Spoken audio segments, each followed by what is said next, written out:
Hello my friends, how are you all? I hope you may be well and fine. You are most welcome at our channel English Spoken Zero to Hero. साथियों, आपने imperative sentence English grammar में पढ़ा होगा, लेकिन आज हम imperative sentence को English spoken में कैसे यूज़ करते हैं इसके बारे में आपको बताएंगे। तो साथियों, देर न करते हुए चलते हैं अपनी फर्स्ट स्लाइड पर। फ्रेंड्स, इम्परेटिव सेंटेंसेस को हम आज्ञासूचक वाक्य भी कहते हैं। अब साथियों, हम इम्परेटिव सेंटेंस को इंग्लिश स्पोकन में कैसे यूज करते हैं यह भी जान लेते हैं। यदि हम किसी से यह कहें कि चुपचाप बैठो, तो हम उसे इंग्लिश में कहेंगे कीप ए मम, चुपचाप बैठो। और यदि वह चुपचाप बैठा है और हम उसे कहना चाहते हैं कि चुपचाप मत बैठो, तो हम कीप ए मम के साथ डू नॉट का यूज़ करेंगे। साथियों, डू नॉट को शॉर्ट में हम डोंट कहते हैं। हम उससे कहेंगे डोंट कीप ए मम, चुपचाप मत बैठो। यदि हम आपसे यह कहें कि अपने बड़ों की आज्ञा मानो, तो हम आपसे इंग्लिश में कहेंगे ओबे योर एल्डर्स, अपने बड़ों की आज्ञा मानो। यदि हम किसी से यह कहें कि छोटों को प्यार करो, तो हम उससे इंग्लिश में कहेंगे लव टू यंगर्स, अर्थात छोटों को प्यार करो। यदि हम आपसे कहें कि अपने माता पिता का सम्मान करो, तो हम इसे इंग्लिश में कहेंगे रिस्पेक्ट योर पेरेंट्स, अपने माता पिता का सम्मान करो। यदि कोई व्यक्ति आपके सामने हिंदी बोल रहा है और आप उससे कहना चाहते हैं कि अंग्रेजी में बोलिए, तो हम उसे इंग्लिश में कहेंगे स्पीक इन इंग्लिश, अर्थात अंग्रेजी में बोलिए। यदि कोई किसी को चिढ़ा रहा है और हम उससे कहना चाहते हैं कि उसे मत चिढ़ाइए, तो हम इसे इंग्लिश में कहेंगे डोंट टीज हिम, उसे मत चिढ़ाइए। यदि हम आपको कहें कि चुटकुला सुनाओ या जोक सुनाइए, तो हम आपसे इंग्लिश में कहेंगे क्रैक ए जोक, चुटकुला सुनाइए। यदि कोई व्यक्ति खुलकर नहीं बोल रहा है, तो हम उससे कह सकते हैं बी फ्रैंक, खुलकर बोलो, अर्थात खुले विचार बोलो। यदि कोई चिंगम चबा रहा है और हम उससे कहना चाहते हैं कि चिंगम मत चबाइए, तो हम उससे अंग्रेजी में कहेंगे don't chew the chewing gum. Friends, if you like our video, you can like, share and comment, and which friends are new in our today class, they can subscribe our channel so that they could find our latest video. Friends, let's go our next slide. यदि हमें किसी से यह बोलना हो कि मेरे साथ मत आओ, तो हम उसे इंग्लिश में कहेंगे डोंट कम विद मी, मेरे साथ मत आओ। यदि हमें किसी से यह बोलना हो कि मेरे साथ आओ, तो हम डोंट हटा देंगे और हम कहेंगे कम विद मी, मेरे साथ आओ। यदि कोई व्यक्ति आपके सामने डींगे हाँक रहा है या बड़ी बड़ी फेंक रहा है, तो हम उसे कह सकते हैं डोंट बोस्ट, डींगे मत मारो या डींगे मत हाँको। यदि हम किसी से यह कहना चाहते हैं कि बाहर जाइए, तो हम उससे कहेंगे गो आउटसाइड, बाहर जाइए। यदि हमें किसी से यह कहना हो कि उसको मत चूटो, तो हम कहेंगे अंग्रेजी में डोंट पिंच हर। साथियों, हर लड़की के लिए आया है। चलते हैं अपनी नेक्स्ट स्लाइड पर। यदि कोई ताका झांकी कर रहा है, तो हम उसे मना कर सकते हैं। हम इंग्लिश में कह सकते हैं डोंट पीप इनटू, ताका झांकी मत करो। यदि हम किसी को कहीं पर जाने से मना करना चाहते हैं, तो हम उसे अंग्रेजी में कहेंगे डोंट गो देयर, वहाँ मत जाओ।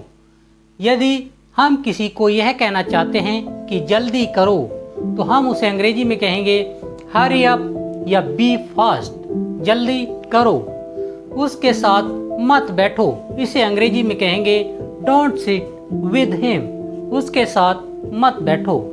यदि हम किसी से यह कहना चाहते हैं कि आप किसी बात को ज़्यादा मत बढ़ाइए या बात का पतंगड़ मत बनाइए, तो हम उससे अंग्रेजी में कहेंगे डोंट मेक ए फर्स्ट, बात का पतंगड़ मत बनाओ।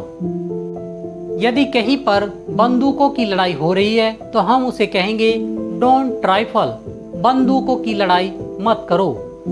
यदि कोई व्यक्ति किसी पर लाल पीला हो जाता है तो हम उसे इंग्लिश में कहेंगे डोंट फ्यूरिएटेड, लाल पीला मत होइए।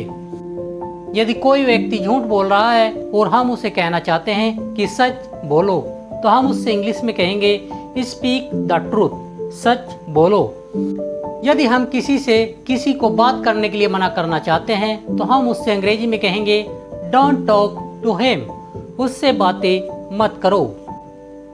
यदि कोई व्यक्ति हिंदी में बोल रहा है और हम उसे मना करना चाहते हैं तो हम उसे इंग्लिश में कहेंगे don't speak in Hindi, Hindi में मत बोलो। साथियों, अब हम आपको डेली लाइफ में काम आने वाले कुछ सेंटेंस बता देते हैं। हमारा पहला सेंटेंस है डोंट शाई। यदि कोई शर्माता है तो हम उसे डोंट शाई कह सकते हैं। इसका अर्थ हुआ शर्माओ मत। यदि कोई घबरा रहा है और हम उसे कहना चाहते हैं कि घबराओ मत, तो हम अंग्रेजी में कहेंगे डोंट पैनिक, घबराओ मत। यदि कोई जम्भाई ले रहा है और हम उसे मना करना चाहते हैं तो हम कहेंगे डोंट यान, जम्भाई मत लो।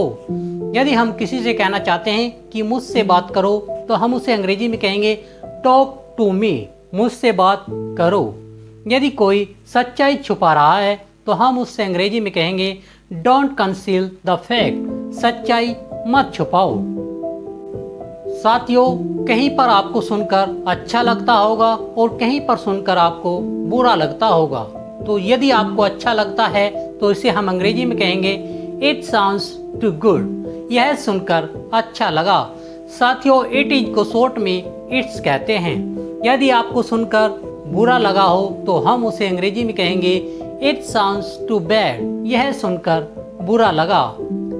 यदि किसी बात को सुनकर आपको मजाक लग रहा है तो आप उसे अंग्रेजी में कह सकते हैं इट साउंड्स टू फन, यह सुनकर मजाक लगा। यदि कुछ देखकर आपको अच्छा लग रहा है तो आप उसे अंग्रेजी में कहेंगे इट सीम्स टू गुड, यह देखकर अच्छा लगा। साथियों, एक बुरी संगत होती है, उसे अंग्रेजी में कहते हैं बैड कंपनी। और इस पर एक सेंटेंस भी है कंपनी डज इफेक्ट, अर्थात संगति का असर पड़ता है। फ्रेंड्स, यदि कोई व्यक्ति स्वर्गवासी हो जाता है तो हम उसे अंग्रेजी में कहेंगे ही इज नो मोर, वह अब नहीं रहे। यदि वह लेडीज है तो हम उसे अंग्रेजी में कहेंगे शी इज नो मोर, वह अब नहीं रही। यदि मेरी माताजी स्वर्गवासी हो गई है तो हम उसे इंग्लिश में कहेंगे माई मदर इज नो मोर, मेरी माताजी अब नहीं रही। साथियों, यदि आपको कोई व्यक्ति अच्छा नहीं लगता और वह किसी दिन टपक जाता है, अर्थात मर जाता है, तो आप उसे अंग्रेजी में कहेंगे he has kicked the bucket, वह टपक गया या वह अब नहीं रहा। साथियों, जब आप बात कर किसी से विदा होते हैं तो आप उससे कह सकते हैं सी यू लेटर, बाद में मिलते हैं। हमारा नेक्स्ट पॉइंट है प्रैक्टिस मैक्सिमम परफेक्ट, अभ्यास ही आदमी को निपुण बनाता है। साथियों, यदि कोई व्यक्ति डेली अभ्यास करता है तो वह व्यक्ति मूठ से पंडित भी बन सकता है, पंडित अर्थात विद्वान। और यदि एक विद्वान व्यक्ति अपना अभ्यास करना छोड़ दे तो वह पंडित अर्थात विद्वान होते हुए भी एक दिन मूर्ख बन जाता है। इसलिए ऐसा कहा गया है प्रैक्टिस मैक्सिमम परफेक्ट, अभ्यास ही आदमी को निपुण बनाता है। यदि हम किसी व्यक्ति को यह कहना चाहते हैं कि क्या तुम पक्के बेशरम हो, तो हम उसे अंग्रेजी में कहेंगे are you same proof, same proof होता है पक्का बेशरम। यदि कोई व्यक्ति कहीं पर बोलने में हिचकिचाता है तो हम उसे कह सकते हैं डोंट हेजिटेट, हिचकिचाओ नहीं या हिचकिचाओ मत। साथियों, ANCHOR एंकर, एंकर मिस होता है प्रोग्राम का संचालक। जो व्यक्ति किसी प्रोग्राम को संचालित करता है वह उसका एंकर होता है। तो साथियों, मैं आशा करता हूँ हमारे द्वारा बताया गया इम्पेरेटिव सेंटेंस आपको अच्छा लगा होगा। और यदि आपको अच्छा लगा हो तो आप हमें लाइक, शेयर और कमेंट करना न भूलें। और जो साथी हमारी आज की क्लास में नए हैं वह साथी हमारे चैनल को सब्सक्राइब करना न भूलें, ताकि उनको हमारी आने वाली क्लास की नोटिफिकेशन समय से मिलती रहे। तो साथियों, आज के लिए इतना ही। मिलते हैं अपनी नेक्स्ट क्लास में। थैंक यू, धन्यवाद।